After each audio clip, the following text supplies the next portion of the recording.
human rights violations ba? Saka yung plunder, referring to yung mga kasong pagnanakaw ng Marcos family.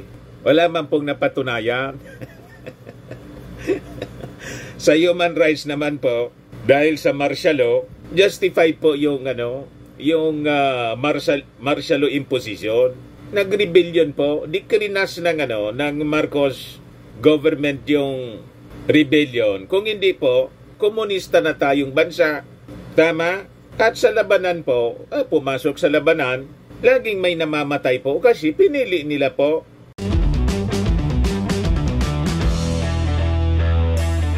Ito naman po yung bago naming product na binibenta online. iGlow Serum, whitening po siya. Tingnan ninyo yung epekto sa aking anak na architect before and now. Yung mga inquiries po ninyo, dumiretso na lang kayo sa kanyang Facebook account, Riz Maravillas. Magkasundo mga kababayan yung mga dilawan, kinontra ni Risa Ontiveros yung proposal po ni dating Senador Sonny Trillanes na bumuo daw po mga kababayan ng anti-Duterte coalition with the Marcos administration. Ayaw pumayag po ni ayaw pumayag ni Risa Ontiveros, dumistansya siya. Tama din naman si Risa po. Bakit niya Mr. Maravillas? Unang-una mga kababayan, ang Marcos administration hindi man po anti-Duterte. Ang Duterte ang anti-Marcos. Di ba? Maintain nga ng ating Pangulo yung posisyon sa ICC. Ganon kagaling ang ating Pangulong Bongbong Marcos sa Balancing Act. Ano niya Mr. Maravillas yung Balancing Act? Yun na yun po. Ang gusto ng ating Pangulong Bongbong Marcos, pagkakaisa. Kaya nga po, kahit siya inaaway, hindi man siya nang-aaway. Tama po? Siyang inaaway ng mga Duterte. Si Inday humiwalay. Hindi man siya pinaalis. Tinanong nga ng ating Pangulong Bongbong Marcos, ano ba niya yung rason mo? Bakit ka nagre-resign? Ayaw man magbigay ng rason si Inday. Wag na natin anyang pag-usapan. O di ba? Di niya Mr. Maravillas, tama lang yung stand ng ating Pangulong Bongbong Marcos. Tama lang po, unifying leader nga siya. Kahit inaayawan siya ng mga Duterte. Pero sa kanya, okay lang. Gusto na mag-resign ni Inday, hindi man niya mapipilit kung ayaw nang magtrabaho, tinanggap na lang.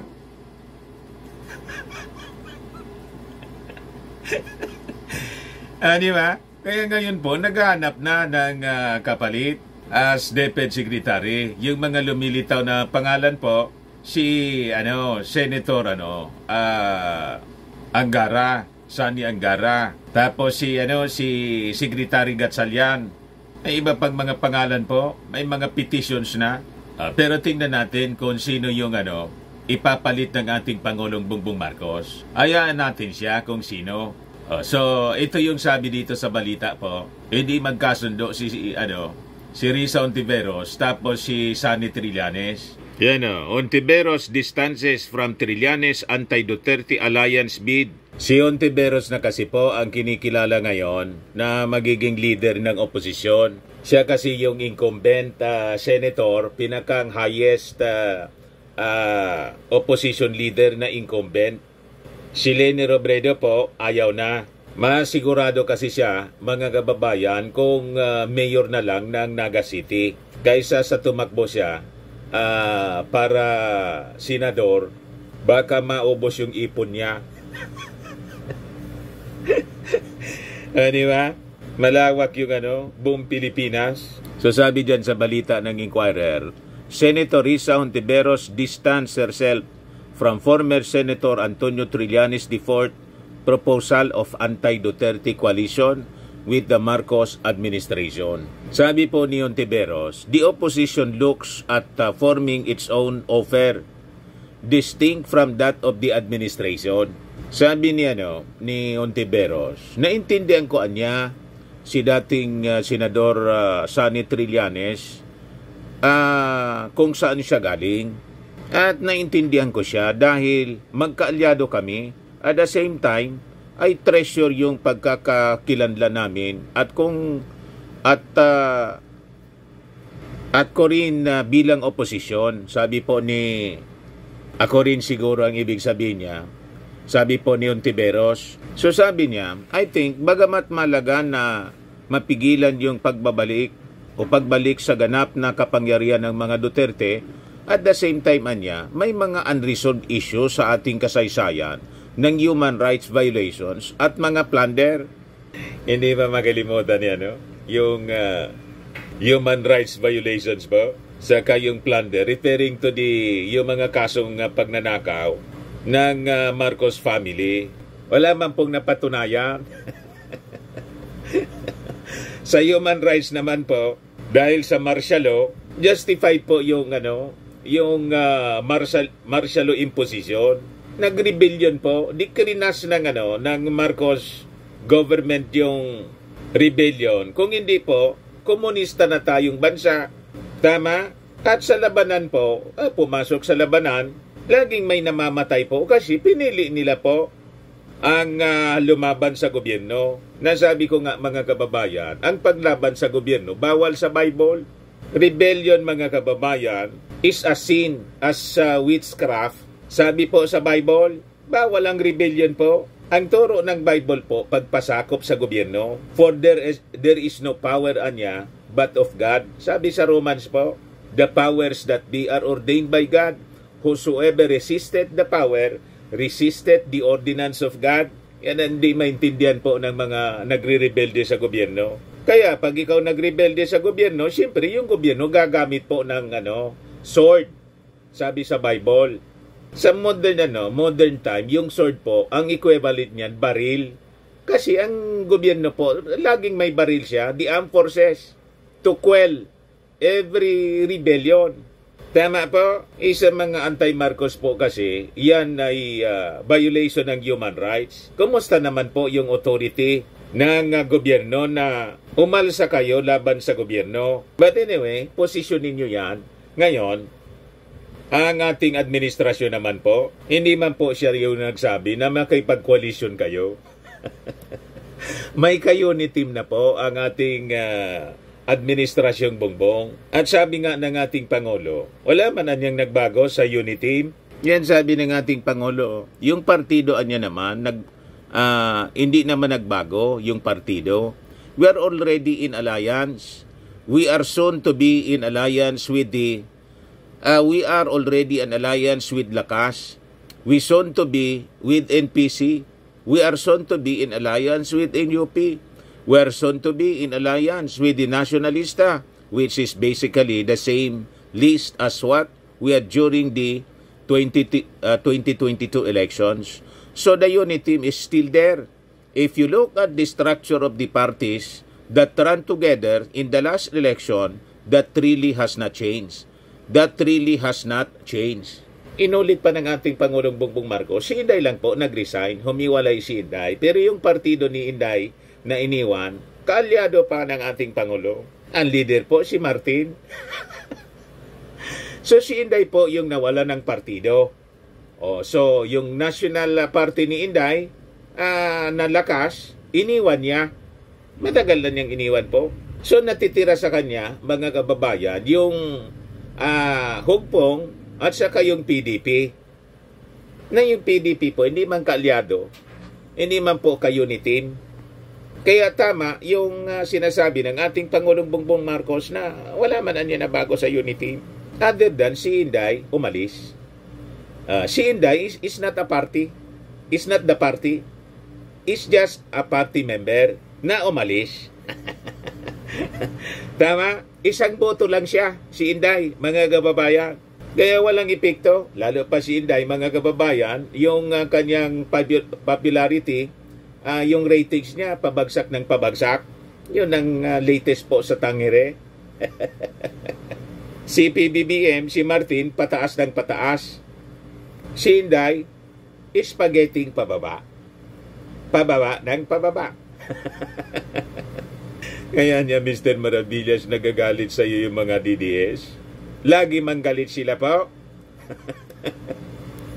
Tama? Kaya itong sinasabi po ni Risa Hontiveros na ayaw niyang makipag-alyansa, wala mang nag-invite po. Kung ayaw ninyo na makipag-alyansa, malamang yung mga Marcos loyalist po, reject man kayo kasi sabi nga natin po, ba't makikipag-alyansa sa mga dilawan na siyang nagpatalsik sa mga Marcoses sa Palasyo Malacanang, dinimonize ng todo yung mga Marcoses, kinaksuhan ng almost close to 1,000 cases po ng pagnanakaw na wala mang napatunayan, wala mang pong nakulong. Yung mga cases po, isa-isang pinulot sa basurahan. Di ba? So wala mang ganun pong kaisipan yung administration. At malamang kahit kayo makipag-alyado, halimbawa lang, makipag-alyado kayo, hindi man kayo iboboto ng mga Marcos loyalists. Sa dami ninyong kasalanan sa mga Marcos supporters, you just imagine yung 2022 elections, ulitin ko, kasi kanina na-discuss ko na to, 2022 election, mga kababayan, 8 disqualification case, yung final ng mga dilawan sa ating Pangulo. You see, 2016 po, ini smart magic, yung pagka-vice presidente. Pagkatapos, nagtumakbong Pangulo, si PBBM, tinambakan ng disqualification case. Pero tingnan ninyo, lalong bumango po yung ating Pangulong BBM landslide. Nadamay na lang si Inday po. Kaya nagkaboto ng 32 million kasi 31 million po yung mga Marcos supporters, yung excess po, yun ang mga DDS. Kaya dapat, wala man dapat itanaw na utang na loob. Yung mga Duterte po ang may utang na loob sa mga Marcos kasi because of the Marcos supporters po, nakatikim sila ng national positions. Kung hindi po sa mga Marcos supporters, Davao lang po sila. Hindi sila makikilala dito sa buong Pilipinas po. So sabi dyan, Hontiveros appeared not to reject Trillanes' proposition altogether, but she emphasized that the opposition is currently considering forming its own offer. Parang open din siya, mga kababayan. Depende siguro sa reactions ng ating Pangulo. Ating Pangulo po, hindi man po kandidato. Ang interest ng ating Pangulo, mga kababayan, maayos yung ating bansa. At yung 2028 elections po, malayo pa. Kaya ayaw niyang makisawsaw sa politika. Kaya lang, siyempre, tinatanong siya ng media, sinasagot niya. So sabi ni Risa, sa ngayon ay kinat as a minority in the Senate and as an opposition, a member and a leader of the opposition, mas mapa-finalize pa namin ang lahat-lahat kasama ng ibang opposition leaders habang papalapit ang October, lalo na ang filing ng Certificate of Candidacy sa hanay namin, sabi po ni Hontiveros. Ito yung sabi ng ating Pangulo tungkol kay Inday, kung siya ba ay administrasyon o siya ba ay nasa oposisyon na. Sabi ng ating Pangulo, depende niya on her political positioning in the upcoming elections, whether she aligns with the administration or the opposition. That will be the only major determinant. Depende kung saan siya papanig. That will determine whether or not that will be the biggest change in the unit team. Na kung mawala sa unit team si Inday Sara, yun ang pinakamalaking change kung sakali man. So yung statement ng ating Pangulo, nag-resign lang si Inday as Deputy Secretary na walang rason. Ngayon, hindi pa man iniisip ng ating Pangulo na nandyan pa si Inday sa unit team.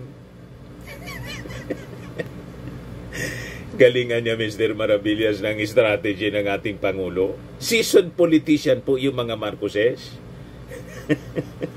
Di ba? Tingnan ninyo yung strategy ng ating Pangulo. Alam niya na kung saan ang loyalty ni Inday.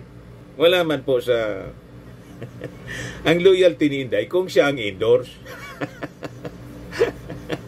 At kung hindi tinanggal, yung confidential funds, yan tinanggal po. You see? O ngayon, kung siya papanig na sa opposition, finally, desisyon yun ni Inday. Yung ating Pangulo, walang ugas kamay ang Pangulo. Yung resignation nga po, di man siya pinare-resign. Si Inday po yung umayaw. O ano magagawa ng ating Pangulong Bongbong Marcos? Di ba? Walang maisisisi yung mga Duterte. Kundi siyempre sila gagawa-gawa na lang ng kwento. Yung kwentong gawa-gawa nila, hindi man papaniwalaan kasi hindi man totoo. Bakit niya inaapi siya? Unang-una doon sa pagtanggal ng confidential funds, approve ni Inday. Tinanong siya kung okay sa kanya o ganyan, bala niya kayo. Nang tinanggal, galit. Ngayon, umalis siya as Defense Secretary. Hindi man siya pinapaalis. Umalis siya. O sino yung may sala doon? Walang kasalanan yung ating Pangulong Bongbong Marcos. Kung siya ay mawala sa unit team, decision niya yun. Hindi man siya pwedeng pilitin po kasi malaki na siya. So, depende sa kanyang, desisyon. Demokrasya. Kaya nga sabi ng ating Pangulong Bongbong Marcos, after nakunan siya ng reaction ng mga reporters, ano niya masasabi mo, Mr. President, dito sa announcement na 3 Duterte ang tatakbo? Demokrasya niya tayo. We are a free country. Libre sila kandidato sila. Hindi man lang po mga kababayan nayayanig, sabi ng mga DDS vloggers, nataranta daw. Sinong nataranta? Kayo ang tarantang-taranta. Kasi tingnan ninyo, napakatagal pa ng eleksyon. Nag-announce agad kayo. Ngangit na si Martin Romualdez, sabi ni Martin, re-election na niya ako sa first district ng Leyte. Sa 2028 na niya. Ang layo pa niya, sabi ni Martin. Parang wala lang mga kababayan sa kanya. Pero po, tingnan naman ninyo yung ratings po. Pataas ng pataas yung ratings ni Martin at ng ating Pangulo. Si Inday, pabulosok po. Dismal po yung performance ng DepEd. Ayan man lang po, mga kababayan. Ako po si Dante Maravillas. Bye-bye. God bless.